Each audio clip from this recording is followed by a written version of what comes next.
My plan is to transform this backyard into a non-GMO, chemical-free, self-pick urban market. As of October 1st, the government is shut down. First government shutdown in nearly 7 years. Yes, this is happening. And like roughly 800,000 other federal employees, I have been furloughed with no clear end in sight. With job insecurity already at an all-time high, rising tariffs are driving up the cost of imported food, while labor shortages have led to food scarcities and declining produce quality due to overuse of chemical pesticides. Living in a food desert here in Baltimore City, where access to fresh, local, and organic fruit and vegetables is limited, I've decided to take action. My plan is to transform this backyard into a non-GMO, chemical-free, self-pick urban market, a small but meaningful step toward food independence and community resilience. So these are our current rows for our garden bed. We're basically going to be doing a 30 by 60 foot garden bed. There's going to be 7 rows total, and we're still currently figuring out if we're going to be doing in-ground gardens or if we're going to be doing raised beds. Regardless of that, we're still going to be using the same type of gardening and farming, no-till gardening, and then basically a form of hugelkultur, which is using sticks and mulch and grass cuttings and logs, wood, basically using cardboard on the first layer, mixing nitrogen and carbon-rich materials and layering them on top of each other, basically to create moisture and create humidity in the earth so that the microbiome underneath it can fully thrive and sustain itself. Let's go over and show them the chickens.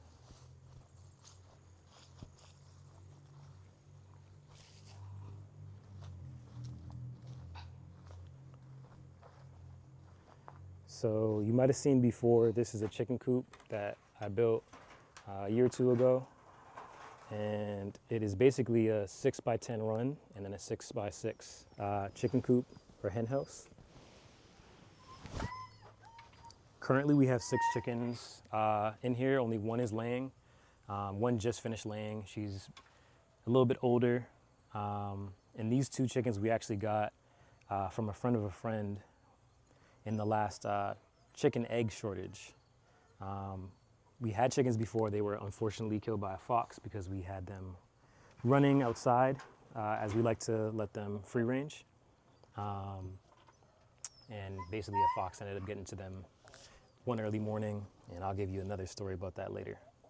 But we have 4 new pullets that we started off as chicks. You don't seem easy. They're easy. No, they're not. Can you see their cheeks? Hello. Hello, little guy. Or girl. Hey, girl. That's how you bond with them. Hello. That it should be actually laying within the next month or so. We'll jump in here. I'll show you guys the chicken coop itself. Some double doors I put on there that kind of function, but they can also come off, which is pretty helpful. Little chicks. Yeah, those are our chickens. That one walking towards us, she's the leader, and she's actually the highest in the pecking order. She's the one that's laying right now. The other ones in the back you can see are Starlight Green Eggers and two Americanas, two Starlight Green Eggers.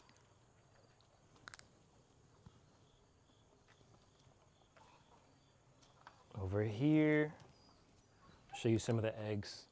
So the lighter color one is an imitation egg. It's what we use to tell the chickens where we want them to lay. And we want them to lay inside these boxes right here, these roosting boxes.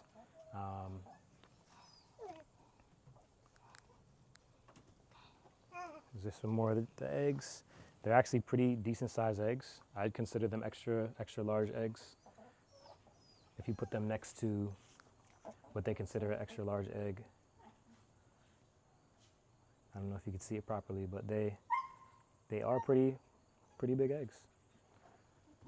It needs to sustain our family. We get about 6 eggs a week, 6 to 7 eggs a week. Hopefully we'll be getting at least a dozen eggs a week.